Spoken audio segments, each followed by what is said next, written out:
Kami punya prinsip, Bu, bukan dilanjutkan apa tidak. No, menurut kami sudah cukup kita ini ganti, gonta-ganti. Kita yang berada di pemerintahan tahu persis kok bahwa rakyat itu nggak peduli mau siapa yang jadi wali kota, gubernur. Yang penting adalah mereka dapatkan manfaat. Karena itu ada 4 pertanyaan yang harus dijawab ketika bicara perubahan. 1, apa yang harus ditingkatkan? Jadi change itu bukan menghentikan dan mengubah. Change itu adalah 4 aspek. 1, apa yang harus ditingkatkan? Jadi bentuk perubahannya apa? Ditingkatkan. Yang kedua, perubahannya kedua, apa yang harus dikoreksi dari yang dikerjakan sekarang? Ya harus terbuka juga terhadap koreksi. Yang ketiga, apa hal yang harus dihentikan dari yang dikerjakan sekarang? Ini objektif aja nih. Yang keempat, apa hal baru yang harus dimasukkan?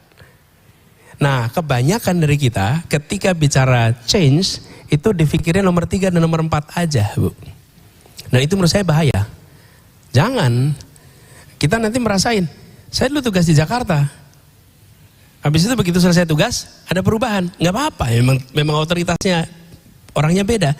Tapi kalau prinsip 4 itu dipegang, maka publik yang benefit. Apa yang ditingkatkan, apa yang dikoreksi, apa yang dihentikan, dan kalau itu dilakukan, maka perubahan itu teknokratik, not political. Teknokratik, kenapa? Karena begitu pertanyaannya 4 itu, jawabannya harus teknokratik, nggak bisa jawabannya non teknokratik ini. Dan ini Mbak Deni, yang kami melihat Indonesia ke depan dalam hemat kami harus mengembalikan teknokrasi menjadi pilot dari proses pembangunan di Indonesia. Pilotnya itu teknokrasi. Teknokrasi itu come up dengan option. Nanti political leaders melakukan eksekusi atas pilihan yang diberikan oleh teknokrat. Tapi jangan dibalik. Yang kami khawatirkan itu dibaliknya ke ujung. Saya terusin dikit ya, nggak apa-apa ya.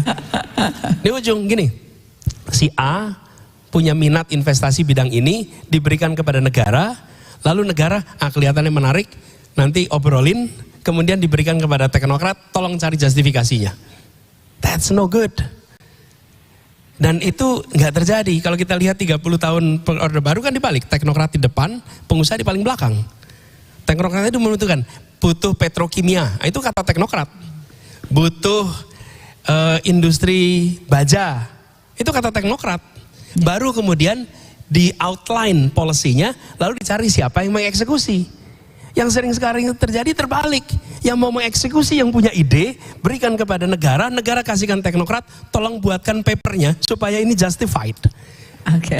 Nah ini yang harus diubah. Iya. Nah kalau begitu, itu yang membuat apa? Kemudian ketimpangan itu bisa terjadi. Ini frankly speaking kita ngomong. Iya. Dan bukan 1-2 tahun, bukan. Kita bicara tentang kira-kira periode 25 tahun terakhir ini. Ketika teknokrasi tidak selalu di depan. Nah kami melihat pentingnya, apa syaratnya teknokrasi pindah ke depan? Syaratnya kepemimpinan mempercayai pada ilmu pengetahuan. Iya. Syaratnya itu. Baik. Kalau leadershipnya nggak menganggap ilmu pengetahuan penting, pasti nggak akan pakai teknokrasi. Udah pasti itu. Ujiannya kemarin COVID, Mbak Fahila ini. Kemarin. COVID itu adalah wake up call. Ya. Kenapa? Karena COVID itu menguji siapa yang mengambil keputusan pakai ilmu pengetahuan dan evidence, siapa yang ambil keputusan tanpa ilmu pengetahuan dan evidence. Itu COVID. Setuju. Seluruh dunia itu, bukan cuma Indonesia. Ini harus dikembalikan sekarang. Oke.